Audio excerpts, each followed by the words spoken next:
আসসালামু আলাইকুম এভরিওয়ান, সবাই কেমন আছেন? আশা করি যে যেখানে আছেন সুস্থ আছেন, ভালো আছেন। আলহামদুলিল্লাহ, আল্লাহর অশেষ রহমতে আমরাও ভালো আছি। চলে আসলাম আপনাদের মাঝে নতুন আরেকটা ভিডিও নিয়ে। ভিডিওটি অবশ্যই শেষ পর্যন্ত দেখবেন এবং ভিডিওটি যদি ভালো লেগে থাকে তাহলে একটা লাইক দিয়ে দিবেন এবং যারা যারা আমার চ্যানেলে নতুন আছেন সবাই আমার চ্যানেলটি সাবস্ক্রাইব করে দিবেন। তো আজকে হচ্ছে আব্রাহামের চুলগুলো ফেলে দিব, কারণ তার মাথায় ঘা হয়ে গেছে, অনেক গরম পড়ছে। গরম আবার বৃষ্টিও আছে, কিন্তু তারপরেও তার কিন্তু অনেক বেশি গরম, এই জন্য তার মাথায় পেছনে অনেক বড় একটা ঘা হয়েছে। চুলগুলো তারা আজকে ফেলে দিব। তার কিন্তু ঘুম আসছে, এই জন্য সে এমন খ্যান করতেছে। তার হচ্ছে এখন ঘুমের টাইম, সে ঘুমিয়ে গেলে তার চুলগুলো ফেলে দিব। তার ঘুম আসলেই সেই রকম করে পাশে থেকে তার বোন কথা বলতেছে, সে তার বোনকে দেখতেছে বারবার। সে কিন্তু তার ভাই বোনকে দেখলে খুব খুশি হয়, সে কান্না করলেও থেমে যায়, শুধু হাসে তাদেরকে দেখলে। তারা নাচে, তারপরে খেলাধুলা করে, এগুলো সে খুবই পছন্দ করে। আর সে এখন ঘুমাবে, ঘুমের জন্য সে বারবার কান্না করতেছে। তার চোখগুলো কিন্তু একদম ছোট হয়ে গেছে। তার বোন বারবার এদিকে যেতেছে ওদিকে যেতেছে, বালিশ নিয়ে খেলা করতেছে। সে তার বোনকে দেখতেছে, তার বোন তার বালিশ নিছে, এই জন্য তাকে টানতেছে। তো এই যে ওই কিন্তু ঘুমিয়ে গেছে। এখন আমার ননাস ইসরাতের আম্মু, সে আস্তে আস্তে তার চুলগুলো ফেলে দিছে। তাই কিন্তু আজকে কোলে ঘুম পাড়াইছি। কোলে ঘুম না পাড়ালে তার চুল ফালানো যাবে না, অনেক লড়বে। আমি তাকে কোলে ঘুম পাড়াইছি। আর ইসরাতের আম্মু, তার আমার ছেলের ফুফু, সে হচ্ছে গিয়ে আস্তে আস্তে তার চুলগুলো ফেলে দিচ্ছে। তো যেই কবারেই আব্রাহামের চুল ফালাইছি ওই কবারেই তার ফুফু তার চুল ফালাই দিছে। আলহামদুলিল্লাহ, একটুও কাটে নাই, খুব সুন্দরভাবে সে আস্তে আস্তে ফালাইছে। সে কিন্তু গভীর ঘুম, তার কিন্তু কোনো হুঁশ নাই। তার যে চুল ফেলে দিচ্ছে তার এটাও কোনো হুঁশ নাই, তার গভীর ঘুম। কান্না করে ঘুমাইছে, এই জন্য এত গভীর ঘুম। যদি কান্না করে না ঘুমাইতে তাহলে কিন্তু সে এতক্ষণ উঠে যেত। তার চুলগুলো কিন্তু অনেক পাতলা, তারপরেও তার মাথায় ঘা হয়ে গেছে গরমে, এত পরিমাণে গরম তার। সে একটু পরপর লড়তেছে, ওই জন্য খুব ভয়ে ভয়ে আস্তে আস্তে তার ফুফু চুলগুলো পালাচ্ছে, যেন কেটে না যায়। কেটে গেলে আবার জ্বলবে, কান্না করবে, ছোটো মানুষ বলতে পারবে না।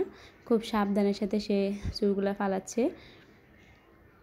এই নিয়ে তার 4 বার চুল ফালানো হচ্ছে। তার বয়স হচ্ছে গিয়ে 6 মাস। 6 মাসে তার 4 বার চুল ফালানো শেষ। শুধুমাত্র তার এই গরমের কারণে মাথায় বিসি বিসি হয়ে যায়, এই কারণে কিন্তু বারবার তার চুলগুলো ফেলে দেই। হালকা একটু বড় হলেই তার চুলগুলো ফেলে দেওয়া লাগে। অনেক ইচ্ছে ছিল যে ছেলের চুল রাখবো, বড় রাখবো। মানে ভিডিওতে দেখি যে ছেলে বাচ্চাদের চুল অনেক সুন্দর লাগে বড় বড়। তো ভাবছিলাম যে ওর চুলগুলো বড় রাখবো, কিন্তু সেই আশাটা আর পূরণ হলো না, কারণ আমার ছেলের অনেক গরম, অতিরিক্ত গরম। মানে এত পাতলা চুল, তারপরেও মাথায় ঘা হয়ে যায়। এই জন্য প্রত্যেকবার ঘা হয়ে গেলেই তার চুলগুলা ফেলে দেওয়া পড়ে, একটু বড় হলেই। প্রায় শেষ, অর্ধেক, আর অর্ধেক আছে, সে লড়তেছে, এই জন্য আস্তে আস্তে পালাচ্ছে। দেখেন, দেখা যাচ্ছে যে কত পরিমাণে বিসি হয়েছে মাথায়। এই চুল এত পরিমাণে বিসি, সে কিন্তু গভীর ঘুমে আছে, তার কোনো হুঁশ নাই, সে এত ঘুম। আমাদের রুমে কিন্তু অনেক বাতাস আসে, তারপরেও তার এত গরম। ফ্যান চালা থাকে, 2টা ফ্যান। তার বাবা একটা চার্জার ফ্যান আছে, ওইটাও চালানো থাকে। তারপর উপরে ফ্যান চালানো থাকে। আবার আমাদের রুমে 4 দিক দিয়ে বাতাস আসে, তারপরেও তার গরম।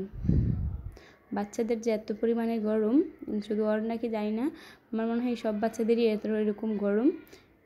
মানে বিচি হয়ে পুরো ঘামাচি হয়ে ভরে গেছে, দেখা যাইতেছে। এই যে কত বড় একটা বিচি হয়েছে, অনেক বড় একটা ঘা হয়ে গেছে। এই যে মাথায় দেখা যাচ্ছে, এই ঘাওটার জন্য মূলত চুলগুলো ফেলে দেওয়া, অনেক বড় ঘাওটা। অনেক চুলকায়, বাচ্চা মানুষ বলতে পারে না, নিশ্চয়ই ওর অনেক কষ্ট হয়েছিল। সে কিন্তু এখনও গভীর ঘুম, তার চুল ফালানো শেষ, এখনও সে গভীর ঘুমে আছে। এখন একটু পাউডার দিয়ে দিব, না হলে গা চুলকাবে। বাচ্চাদের একটা সমস্যা, কিছু হলে তারা বলতে পারে না। বড়রা তাও বলতে পারে যে আমার এটা হচ্ছে, আমার চুলকাচ্ছে, কিন্তু ওরা বলতে পারে না। ছেলেটা নিশ্চয়ই অনেক কষ্ট করেছে এতদিন। গাটা দেখিনি, দেখছি 1 সপ্তাহ হলো। তো চুলগুলো তখন ফালা নেই, কারণ তার বোনের জন্মদিন হবে, এই জন্য যে জন্মদিন অনুষ্ঠানটা শেষ করে তারপরে চুলগুলো ফালাবো। তো কালকে তার জন্মদিন শেষ, আজকে তার চুলগুলো এই জন্য তাড়াতাড়ি ফেলে দিছি, আর বেশি দেরি করি নেই। দিদি তাকে তার ফুফু সব জায়গায় পাউডার দিয়ে দিচ্ছে গলার নিচে টিচে, যেটা না চুলকায়। সে হালকা হালকা একটু একটু তাকাচ্ছে, পাউডার দিয়ে দিয়ে চুলগুলো ঝেড়ে দিচ্ছে। সে কিন্তু অনেক ঘুম, কোলে থাকার কারণে এতক্ষণ ধরে সে ঘুমাচ্ছে, কিন্তু যদি কোলে না থাকতো তাহলে সে কখন উঠে যেত, এতক্ষণ সে ঘুমাইতোই না। মুখটারে কী করতেছে।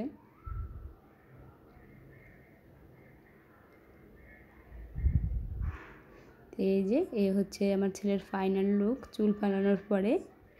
তো আজকের ভিডিওটা এই পর্যন্তই ছিল। সবাই সুস্থ থাকবেন, ভালো থাকবেন এবং সবাই অবশ্যই আমার ছেলের জন্য দোয়া করবেন, সে যেন সুস্থ থাকে, ভালো থাকে, আল্লাহ যেন তাকে নেক হায়াত দান করে।